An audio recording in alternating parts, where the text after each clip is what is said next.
Hey, have you ever tried cooking steak using the reverse-sear method? Reverse-sear? Never heard of it. What's that about?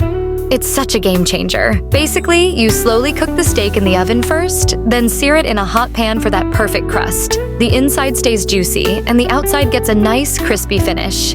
That sounds awesome. How do you do it? It's super simple. First, you make this killer miso butter. Just mix some softened butter, white miso paste, and minced garlic.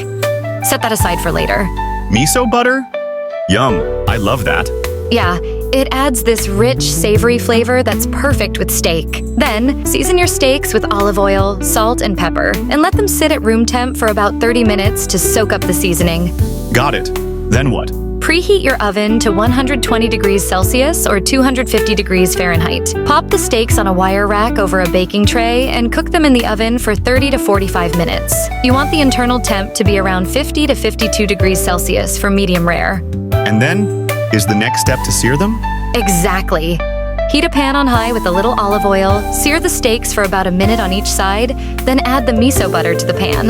You just spoon that butter over the steaks as they finish cooking. It's so good. That sounds amazing. Do you let them rest after they are done, or can we just dig in?